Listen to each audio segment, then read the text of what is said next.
Hello అండి, welcome back to our channel. Video అయితే ఎక్కడ స్కిప్ చేయకుండా లాస్ట్ వరకు చూడండి. మన వీడియోస్ అయితే అందరూ చూస్తున్నారు కానీ ఎవరు సబ్స్క్రైబ్ చేయట్లేదండి. ప్లీజ్ అండి సబ్స్క్రైబ్ చేయండి. పిల్లల్ని ఎలా చదివించాలో మీకు అర్థం కావట్లేదా? వాళ్ళకి ఎలా నేర్పించాలి అని ఆలోచిస్తున్నారా? ఇప్పుడిప్పుడే చదువు మొదలు పెడుతున్న పిల్లల్ని ఎలా రాపించాలి, ఎలా చదివించాలి, ఏంటి అనేది ప్రతిదీ మీ మైండ్లో తిరుగుతూనే ఉందా? అయితే తప్పకుండా ఈ వీడియో మీకోసమే. లేట్ చేయకుండా అయితే వీడియోలోకి వెళ్ళిపోదామండి. హాయ్ అండి, మళ్ళీ సరికొత్త టాపిక్తో అయితే నేను మీ ముందుకు వచ్చేసాను. ఈరోజు మన టాపిక్ ఏంటో ఆల్రెడీ మీకు థంబ్నెయిల్లోనే అర్థమై ఉంటుంది కదా, చూసేద్దామండి. లేట్ చేయకుండా అయితే మన టాపిక్ ఈరోజు ఏంటి అంటే, మనం పిల్లల్ని ఎలా చదివించాలి, ఎలా రాపించాలి, వాళ్ళకి అసలు చదువుపైకి చదవాలి అనే ఇంట్రెస్ట్ ఎలా తెప్పించాలి, నేర్పించడం ఎలా అనేది ప్రతి ఒక్కటి మనం ఈ వీడియోలో ఈరోజు తెలుసుకుందామండి. ఫస్ట్ ఏంటి అంటే, వాళ్ళకు మనము చదువు అనేది ఒక ఎట్లా అంటే ఏదో పనిష్మెంట్ లాగా ఇలా చెప్పకూడదండి. చదువు నువ్వు అని స్ట్రిక్ట్గా, రాయు అని స్ట్రిక్ట్గా ఇలా చెప్పకూడదు. ఎప్పుడైనా కూడా వాళ్ళకు మనము ఏదైనా నేర్పించాలి అంటే వాళ్ళ ఏజ్కి రిలేటెడ్గా మనము వెళ్ళి నేర్పించాలి, కానీ మన ఏజ్కి రిలేటెడ్గా వాళ్ళని తీసుకురావడం కదా. అంటే మనము వాళ్ళు ఇప్పుడు ఆడుకునే ఏజ్ కాబట్టి మనము వాళ్ళకు చెప్పేది ఏదైనా ఆట రూపంలో కానీ అలా నేర్పించాలి. అంతేగాని చదవండి అని ఫోర్స్ చేసి అలా కూర్చొని మాత్రం బుక్స్ తీసుకొచ్చి, పెన్స్ తీసుకొచ్చి నువ్వు ఇక్కడ రాయి, ఇప్పుడు చదువు అని ఇలా నేర్పించకూడదు. ఎప్పుడు కూడా ఎలా నేర్పించాలి అని మరి మీరు క్వశ్చన్ చేయొచ్చు. పిల్లలు మనం గారాబం చేస్తే చెప్తే వింటారా ఏంటి అనేది మీరు క్వశ్చన్ చేయొచ్చు. నన్ను గారాబం చేయమని నేను చెప్పట్లేదండి. మనము చెప్పేది వాళ్ళు నేర్చుకునే విధంగా, వాళ్ళకి ఇంట్రెస్ట్ తెచ్చుకునే విధంగా, వాళ్ళు క్యూరియాసిటీతో అమ్మ నాకు ఇది నేర్పించు అని అడిగేలాగా మనం వాళ్ళని ట్రీట్ చేయాలి. అంటే ఇప్పుడు మనం ఏంటి అంటే, ఇప్పుడు మనము ఇంట్లోకి ఏదైనా గ్రాసరీస్ తీసుకొస్తాము, ఎగ్జాంపుల్ పెన్సిల్స్ ఏవో తీసుకొస్తాం అనుకోండి, లేదా మనం కుక్ చేసేటప్పుడు వాళ్ళకి తినిపించేటప్పుడు స్పూన్స్ ఉంటాయి అనుకోండి, నాన్న ఈ స్పూన్స్ ఎన్ని కౌంట్ చేయు అని. లేదా ఇప్పుడు మనం ఏదైనా తీసుకొస్తాము, ఒక ర్యాపర్ ఉంటుంది, ఆ ర్యాపర్ నాన్న ఇది ఏం కలరు అని వాళ్ళకి మనం నాన్న ఇది రెడ్ కలర్ ఇలా మనం చెప్పాలి. అలా చెప్తూ ఉంటే వాళ్ళే నేర్చుకుంటారండి. అంతేగాని నువ్వు ఇది చదువు, ఇది రాయు అని అంత హార్ష్గా మనము పిల్లల మీద మాత్రం ఎప్పుడు చెప్పకూడదు. ఇది మాత్రం చాలా గుర్తుపెట్టుకోండి. ఎందుకు అంటే మనము ఇప్పుడిప్పుడే వాళ్ళు నేర్చుకునే ఏజ్లో ఇంత స్ట్రిక్ట్గా చెప్తా ఉంటే వాళ్ళకి అసలు ఎడ్యుకేషన్ పైన ఇంట్రెస్టే ఉండదండి. అలాంటప్పుడు వాళ్ళు నేర్చుకోవడం ఎలా ఉంటుంది? నేర్చుకోరు. ఇప్పుడిప్పుడే నేర్చుకునే పిల్లల్ని చూస్తే మనము వాళ్ళు ఏదైనా నేర్చుకుంటే మనకు చాలా హ్యాపీగా అనిపిస్తుంది కదా. అలాంటప్పుడు మనం కూడా వాళ్ళు అంతే హ్యాపీగా నేర్చుకునేలాగా మనం కూడా వాళ్ళని ఎంగేజ్ చేయాలండి. ఇది మన పేరెంట్గా మన యొక్క బాధ్యత. ఏంటి అంటే ప్రతిదీ కూడా మనము చూడండి, ఎగ్జాంపుల్ నేను చూపిస్తాను. మనకు ఓల్డ్ డేస్లో అయితే నేర్చుకోవడానికి అవైలబిలిటీస్ ఎక్కువ లేవండి. ఈవెన్ పేరెంట్స్ కూడా చదువుకున్న వాళ్ళు చాలా తక్కువ. ఇప్పుడు మనం చదువుకొని కూడా పిల్లల్ని హార్ష్గా బిహేవ్ చేసి చదవండి, రాయండి అని స్ట్రిక్ట్గా చెప్పకూడదు. చూడండి, నేను ఎగ్జాంపుల్గా చూపిస్తాను. ఇలాంటి ఫ్లాష్ కార్డ్స్ మనకి ఇప్పుడు మార్కెట్లో ఉన్నాయండి.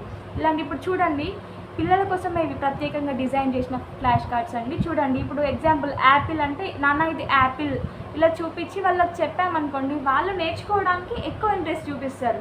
చూడండి ఎంత కలర్ఫుల్గా ఉన్నాయి ఈ కార్డ్స్ చూస్తే.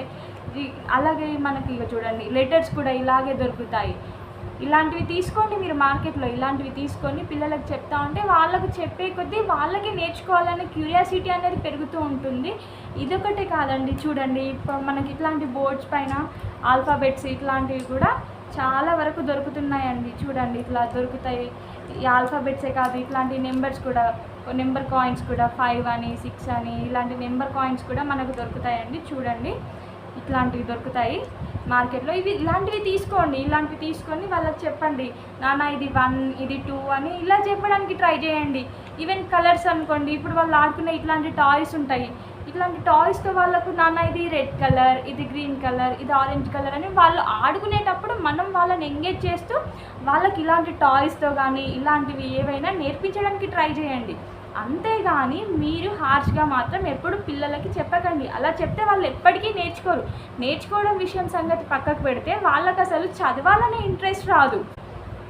అండ్ నెక్స్ట్ ఇంకొకటి ఏంటి అంటే, ఇప్పుడు మనము నువ్వు చెప్పట్లేదు, ఇది పక్కింటి అబ్బాయి ఉన్నాడు, నీ ఏజ్ అతనే, చూడు ఎన్ని చెప్తున్నాడు, చూడు ఎంత మంచి మార్క్స్ వస్తున్నాయి, తొందరగా నేర్చుకుంటాను. ఇలా పిల్లల్ని ఎప్పుడు కూడా ఇంకో పిల్లలతో కంపేర్ అసలు చేయకండి.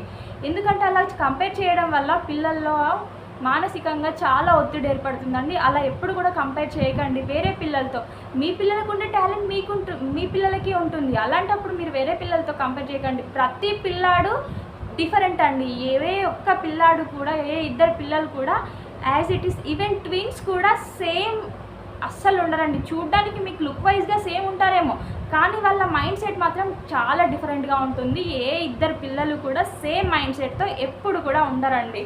ఒకే క్లాస్లో టీచర్ చెప్పే లెసన్ ఒకటే ఉంటుంది, కానీ ఒక్కొక్క పిల్లాడికి ఒక్కోలా అర్థమవుతుంది. అలాగే ప్రతి ఒక్కరి పిల్లాడి మైండ్ సెట్ కూడా చాలా డిఫరెంట్ అండి. ఎప్పుడు ఒకేలా మైండ్ సెట్తో ఏ ఇద్దరు పిల్లలు ఉండరు. ఎవరు నేర్చుకునే మైండ్ సెట్తో వాళ్ళు నేర్చుకుంటారు. అంతేగాని ఎప్పుడు ఇంకొకరి పిల్లలతో మన పిల్లల్ని కంపేర్ చేయకండి. అలా చేయడం వల్ల వాళ్ళు చాలా డిస్కరేజ్గా ఫీల్ అవుతారు. నేర్చుకోవాలని క్యూరియాసిటీ వాళ్ళకి అస్సలు ఉండదు. అండ్ ఇంకొకటి లాస్ట్ పాయింట్ ఏంటి అంటే, మనము చిన్న పిల్లలు కాబట్టి వాళ్ళకి మనం ఏదైనా ఎంజాయ్ఫుల్గా నేర్పించాలి. అంటే ఇప్పుడు మనం వాళ్ళు ఒక జస్ట్ ఏ అనే ప్రొనౌన్సియేషన్ ప్రాపర్గా చెప్పినా వావ్ ఎక్సలెంట్ నాన్న, వావ్ సూపర్ అని ఇలా మనం వాళ్ళని మంచిగా ఎంగేజ్ చేస్తూ నేర్పించండి. ఇలా నేర్పించడం వల్ల వాళ్ళు చాలా వరకు నేర్చుకోవడానికి ఛాన్సెస్ ఉన్నాయండి. అంతేగాని ఎప్పుడు కూడా వాళ్ళకి స్ట్రిక్ట్గా అయితే చెప్పకండి. ఎలా చెప్పాలి ఏంటి అనేది అయితే ఈరోజు నేను చెప్తున్నాను కదా. అండ్ ఇంకొకటి ఏంటంటే, ఈవెన్ వాళ్ళు మనకు చిన్నగా జస్ట్ అమ్మ ఇది ఏ ఇది బి అని వాళ్ళు 2 లెటర్స్ మనకు ప్రాపర్గా చెప్పినా కూడా, ఓరల్గా చెప్పినా కూడా వావ్ సూపర్ నాన్న అని వాళ్ళని మనం ఎంకరేజ్ చేద్దాము. వాళ్ళని మనం ఇలా ఎంకరేజ్ చేయడం వల్ల వాళ్ళు ఇంకా నేర్చుకోవడానికి వాళ్ళే ఇంట్రెస్ట్ చూపిస్తారు. నెక్స్ట్ డే వచ్చి అమ్మ నాకు ఇది చెప్పవా అని వాళ్ళే మనల్ని అడుగుతారు. అలా మనం బిహేవ్ చేయాలి. ఎప్పుడైనా కూడా మనము నేర్పించే విధానం ఎలా అంటే, వాళ్ళని ఎంగేజ్ చేస్తూ మనము వాళ్ళకి ఎంటర్టైన్మెంట్ ఇస్తూ లర్నింగ్ వైపు టర్న్ చేసుకోవాలి. అది మన పిల్లలకి మనం నేర్పించాల్సిన బాధ్యత మనది.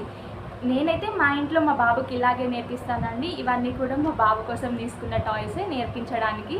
ఇవి కలర్స్ కోసము, అలాగే ఆల్ఫాబెట్స్ కోసం అని ఇలా numbers coins, next alphabets coins, next ఇలాంటి ఫ్లాష్ కార్డ్స్, ఇవన్నీ అయితే నేను మా బాబు కోసమే తీసుకున్నానండి నేర్పించడం కోసం. నేనైతే మా ఇంట్లో మా బాబుకి ఇలాగే నేర్పిస్తున్నాను. అండ్ బాడీ పార్ట్స్ వీడియో కూడా చూశారు కదండి. ఏంటి అంటే, జస్ట్ వాళ్ళు ఆడుకుంటూ ఉంటే నాన్న ఇది హ్యాండ్స్, ఇవి ఫింగర్స్, ఇలా హ్యాండ్స్ వాష్ చేసుకోవాలి, ఇవి ఫింగర్స్ నాన్న, నెయిల్స్ ఇలా కట్ చేసుకోవాలి, ఇట్లాంటివి నేను వాళ్ళకి మా బాబుకి చెప్తా ఉంటే మా బాబే నేర్చుకున్నాడు. అంతేగాని నేను ఎప్పుడు కూడా హార్ష్గా ఇలా చెప్పడం అలా లేదు. అండ్ ఏబిసిడీలు కూడా స్టార్ట్ చేశానండి. ఆ వీడియో కూడా త్వరలోనే పోస్ట్ చేస్తాను, చూడండి.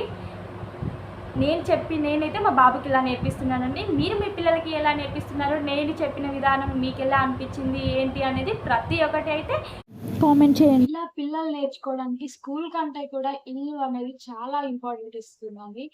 ఇంట్లో నేర్చుకునేది ప్రతిదీ కూడా పిల్లలు ఎప్పటికీ మర్చిపోరు. చాలా అంటే చాలా యూస్ఫుల్ అవుతుంది. ప్రతి ఒక్క డిసిప్లిన్ మనం స్కూల్ నుండి కాదండి, ఇంట్లో పేరెంట్స్ నుండి నేర్చుకుంటారు పిల్లలు ఏదైనా కూడా.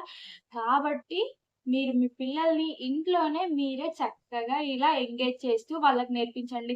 అలా 1, 2, 3 అని ఏబిసిడి అని చదువు అని ఫోర్స్ చేయకండి. ఎలా అంటే, నాన్న మనం ఏబిసిడి గేమ్ ఆడుకుందామా? ఇలా మనం పిల్లల్ని ఎంగేజ్ చేయాలండి. ఇలా నేర్పించండి. ఈ బిల్డింగ్ బ్లాక్స్ కూడా ఉంటాయి కదా, అలాంటివి ట్రై చేయండి. ఇలాంటివి ట్రై చేసి పిల్లలకి నేర్పించడానికి మా పిల్లలకి అయితే ఇలా నేర్పిస్తున్నానండి. మీరు మీ పిల్లలకి ఎలా నేర్పిస్తున్నారు, నేను నేర్పించే విధానం మీకు ఎలా అనిపించింది, ప్రతి ఒక్కటి అయితే కామెంట్ బాక్స్లో కామెంట్ చేయండి. థ్యాంక్స్ ఫర్ వాచింగ్ అండి. అండ్ మళ్ళీ సరికొత్త వీడియోతో మీ ముందుకు వచ్చేస్తాము. Subscribe my channel.